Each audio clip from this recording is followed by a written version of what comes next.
lo expliqué, dije transiciones paradigmáticas y canibalismo zombie. El concepto de canibalismo zombie es referencia a José Jorge de Carvalho, un profesor con el que trabajamos en el proyecto de saberes, tanto en Brasil como en la Universidad Javeriana, llevando profesores iletrados indígenas a dar clases en el doctorado de Ciencias Sociales y Humanas con cualquier profesor.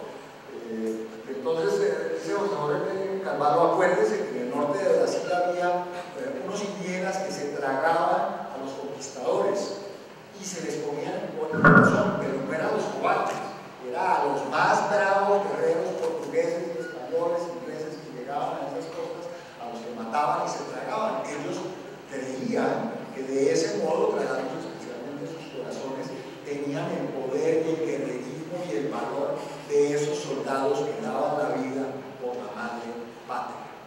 Pues bien, yo hago mutatis mutandis un símil entre esa forma de canibalismo y el nuestro con los saberes hegemónicos europeos y anglosajones.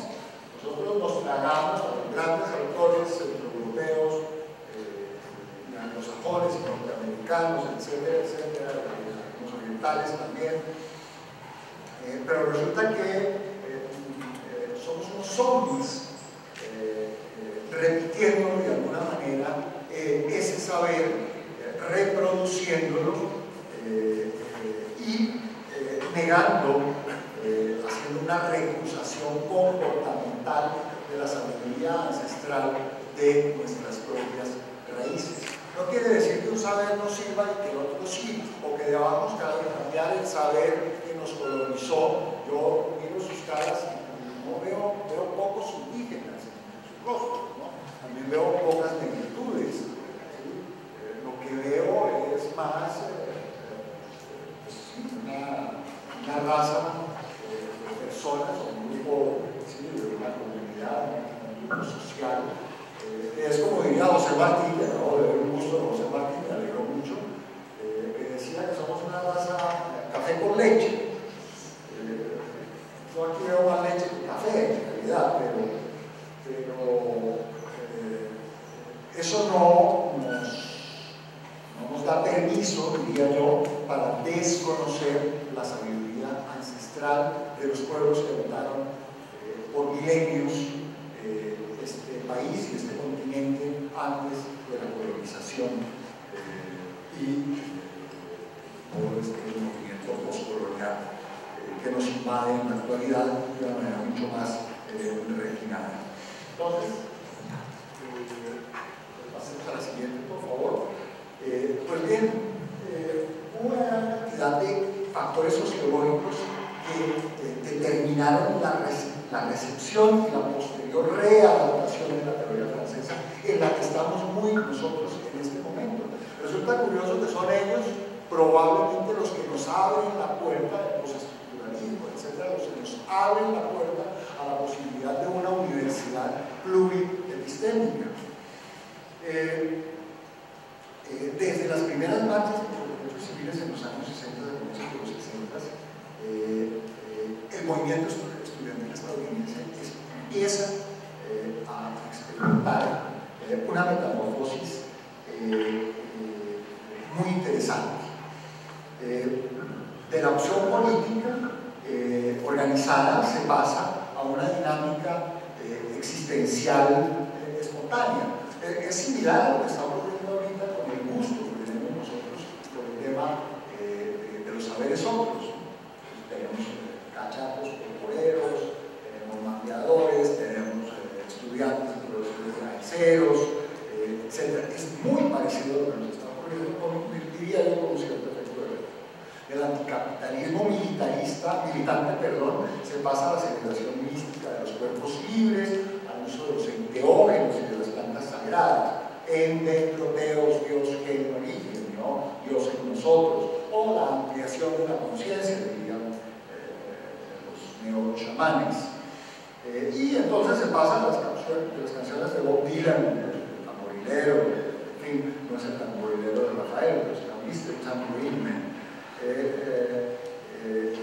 que pasan en la misma época del folk antiimperialista al espiritualismo psicodélico que se expresa muy claramente en los cuerpos de paz que vienen a trabajar con las comunidades indígenas en Sudamérica, hacer etnografía, etcétera, etcétera, con un salto bastante grave. Fue que tomaron todas las lenguas, muchas de las lenguas, para utilizar códigos difíciles de descifrar en Vietnam y en otros actos de guerra. Los 60, estos también son los 70 también, aparecen los primeros rebeldes culturales, ¿no?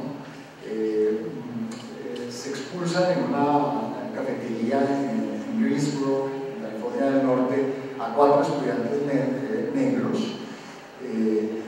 y el movimiento por los derechos civiles que se movilizan en el campus, inspirados por varios autores, y ocurren en ese momento algo impresionante. Cerca de 3 o 4 millones de norteamericanos afirman haber participado en algunas de las más de 350 huelgas estudiantiles y 9.500 manifestaciones que se realizaron por este movimiento de los derechos civiles. En este momento se empieza a clarificar mucho la posición de los gringos en Vietnam, pero el movimiento estudiantil adopta una retórica pacifista muy propia del humanismo americano, que no cede ante el anticomunismo liberal ni el espíritu de empresa propio de los americanos. Entonces, a partir del 65 empieza a abrirse una gran brecha entre la minoría de estudiantes radicalizados, muchos de ellos vinculados con el movimiento de Black Power, que después se les separó, y la mayoría de estudiantes interesados en nuevas formas alternativas de vida y en los medios más seguros de escapar al reclutamiento. Que había algún tipo de ganancia secundaria, y era paz y amor. Yo soy lo que tengo de conciencia, lo que no quiero en realidad es ir a Vietnam o ir a la guerra. Coincidiendo con estas marchas espontáneas en 60 universidades contra los bombardeos estadounidenses en Camboya, ocurre el primer hecho que genera el rompimiento paradigmático acá, y es que matan a 6 estudiantes en una manifestación absolutamente pacífica en Kent State y en Jackson State University. Esa reacción militar bastante decidida señaló el final de esta época. Es impresionante, pero se acabó el recreo, se apagó el movimiento de una manera abrupta, absolutamente insidiosa, casi que de un día para otro. Las clases suspendidas se reanudaron a finales del 70 y bueno, se acabaron las canciones de protesta de Dylan y compañía limitada, y a esto se siguen los asesinatos de una serie de figuras importantísimas del movimiento, como Malcolm X, como Robert Kennedy, como Martin Luther King. A esas luchas contra el imperialismo y la mercantilización se siguieron una serie de reivindicaciones, dentro de las que estaba el amor libre.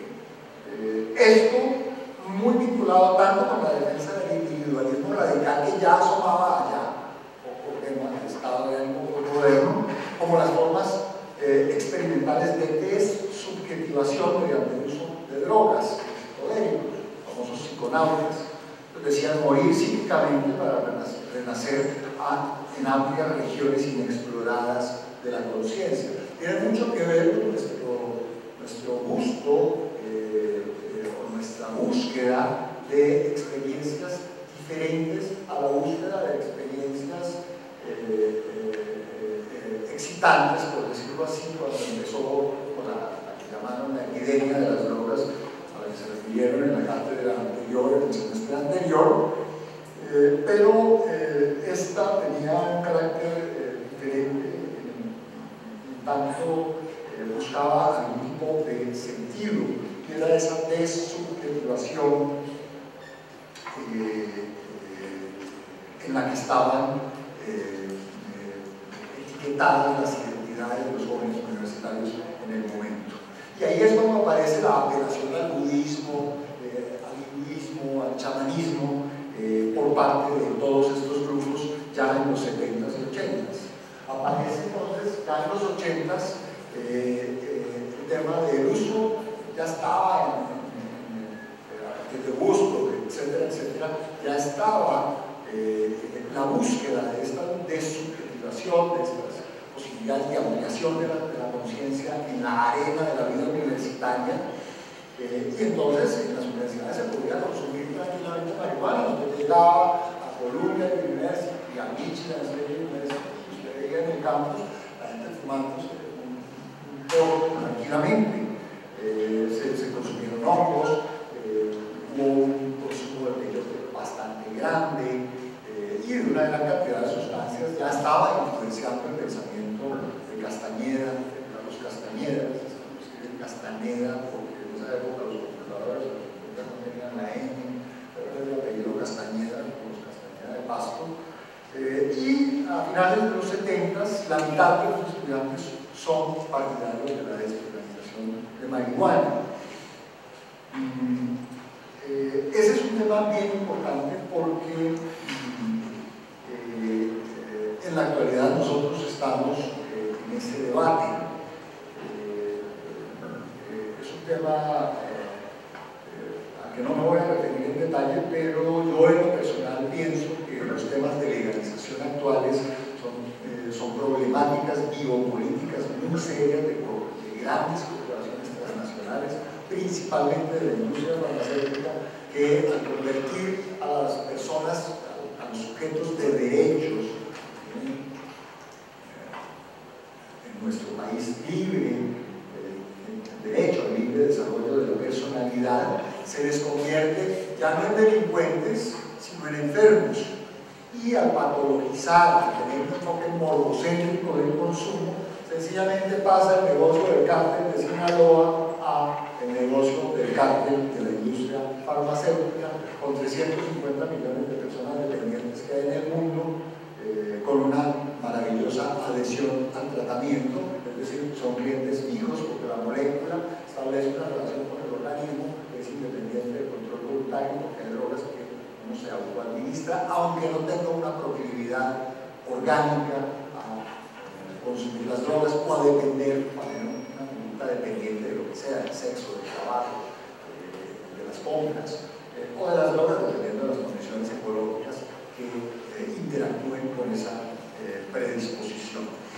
De manera que ese tema de la marihuana es un tema muy complicado y hay que tenerle mucho cuidado. Muchos nos pusimos muy contentos porque no, bueno, ya no son delincuentes y no son enfermos, pero resulta que eso no es tan real.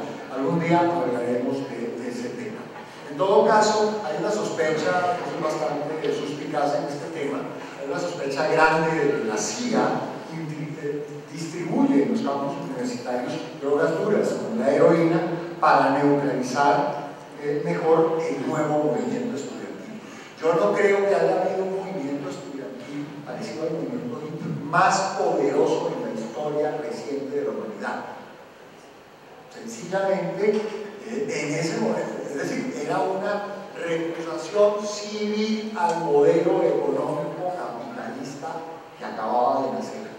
Queremos la comuna, queremos el trueque, queremos la paz, queremos el amor, queremos romper con todos estos modelos ideologizados, queremos aproximarnos a los saberes otros, a los saberes subalternizados, ¿sí? Porque las terapias alternativas ya son más vigentes, todos vamos al energético, todos tomamos los corporales, etc. Eso ya está validado, de hecho se ejerce un poder a través de eso. Pero estos otros saberes han sido subalternizados por completo y una manera de romper precisamente con ese movimiento estudiantil fue meterles drogas duras.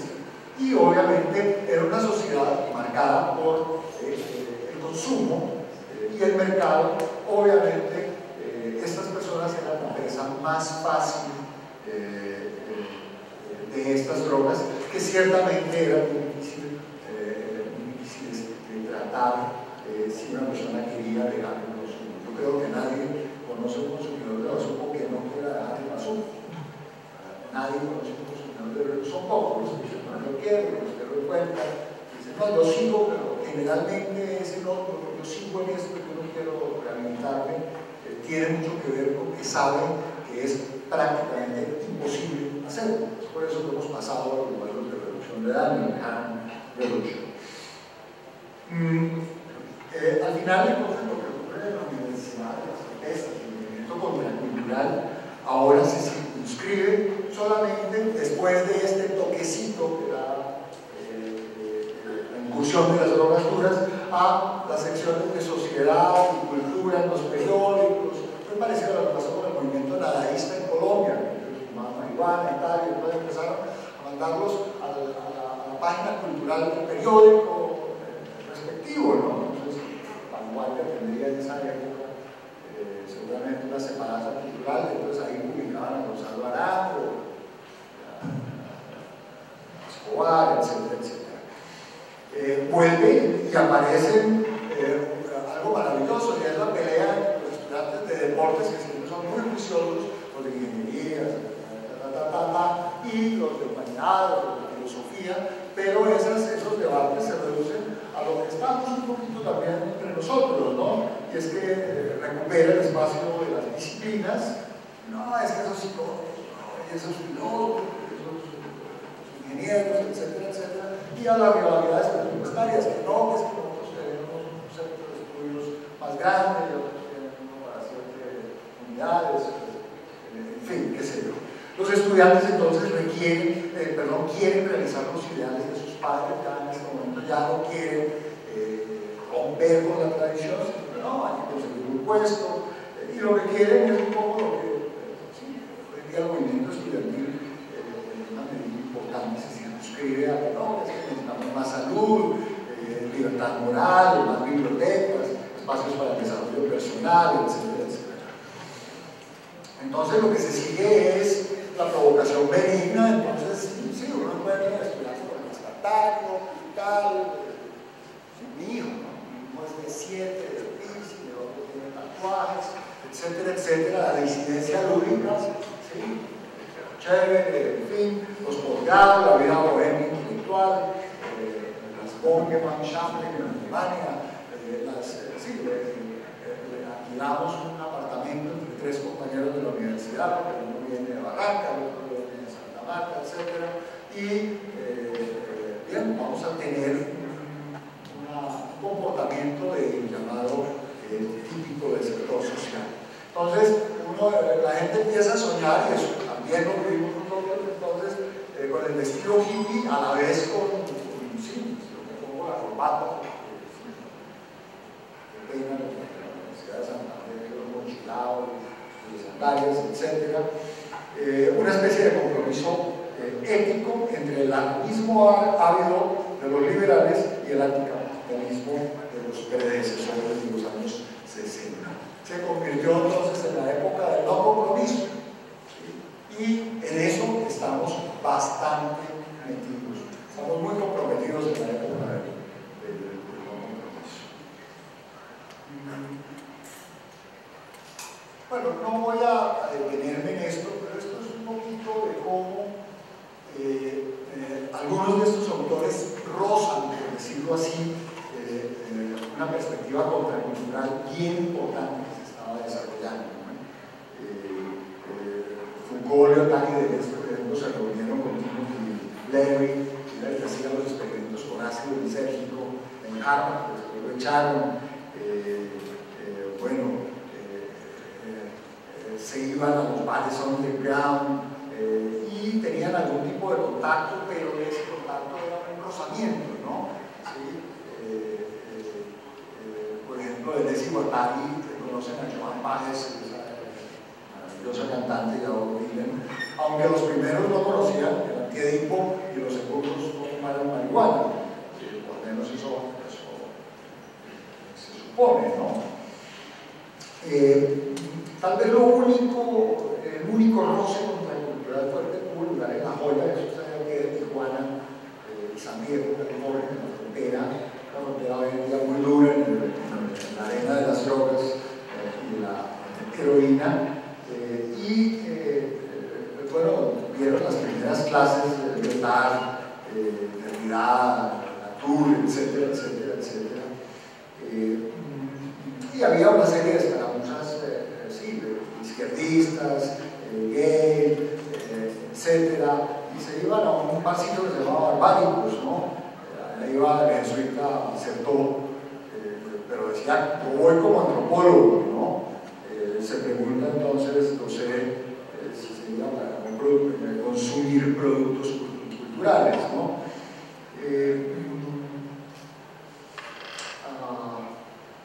De esta manera, entonces, se entremezclan una serie de vidas, lecturas y experiencias corporales, es decir, el efecto del LSD, de Foucault, de Hendrix y de Deleuze. En eso estamos también mucho. ¿Qué pasa después entonces de esa época efímera del canibalismo zombie? En realidad lo que pasa cada vez que la izquierda pospolítica se mete dentro de una libido teórica y esa es más bien tal vez la columna vertebral de este cambio subterráneo, por decirlo así, de paradigmas muy propio de nuestra realidad nacional. Otra pausa, como al final yo hablo un poco en un lenguaje intuitivo, como al final del capítulo, ahora voy a hablar un poquito de posmodernidad y de postestructuralismo, más o menos hasta terminar el tema, ¿no?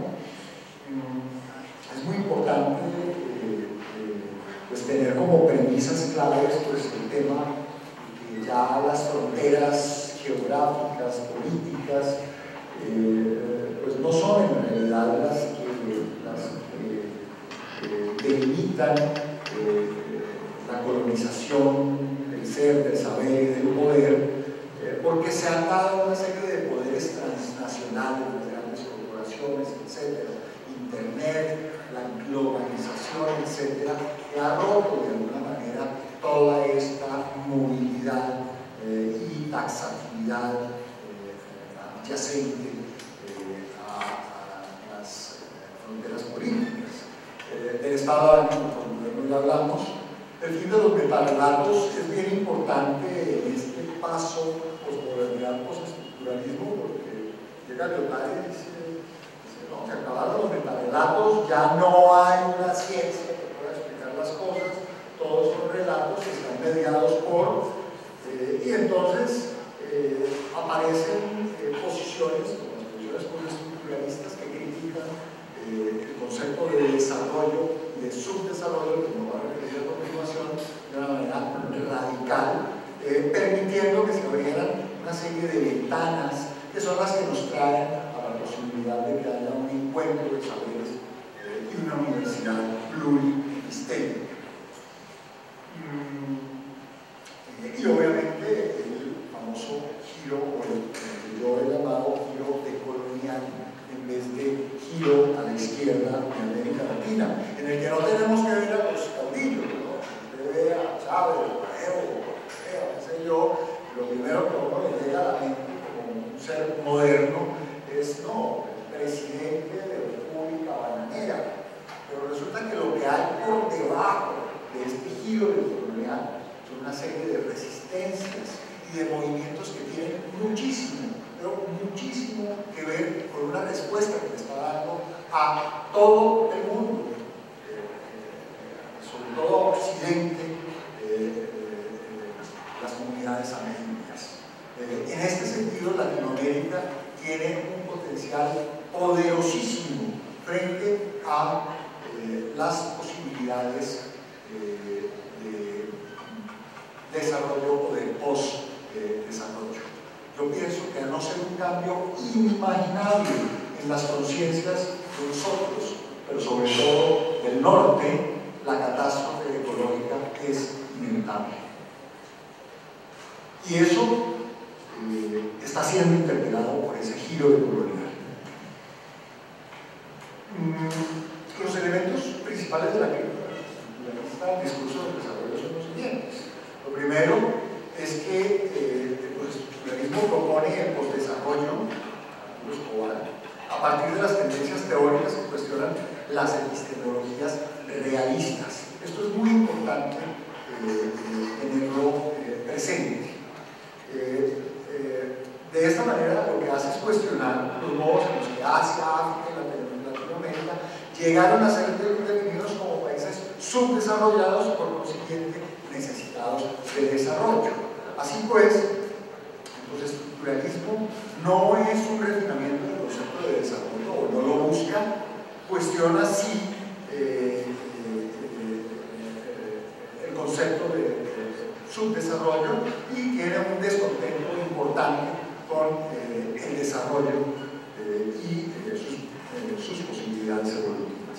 De esta manera, modernidad, capitalismo, instituciones que desplegaron el concepto de desarrollo, profesionalización de los conocimientos, vinculación de conocimiento y práctica que desvaloriza los conocimientos no expertos. Es decir, el estructuralismo ve al saber experto como una forma de desconocimiento, de desvalorización, o en el sentido de Spivak, subalternización de los saberes no expertos. Un ejemplo de subalternización, se lo mencionaba yo a alguien aquí en Bucaramanga, hace un tiempo di una conferencia en un congreso de bioética y estaba un decano en la facultad de medicina y yo hablaba de saberes otros y él habló de células muertas, de células madre,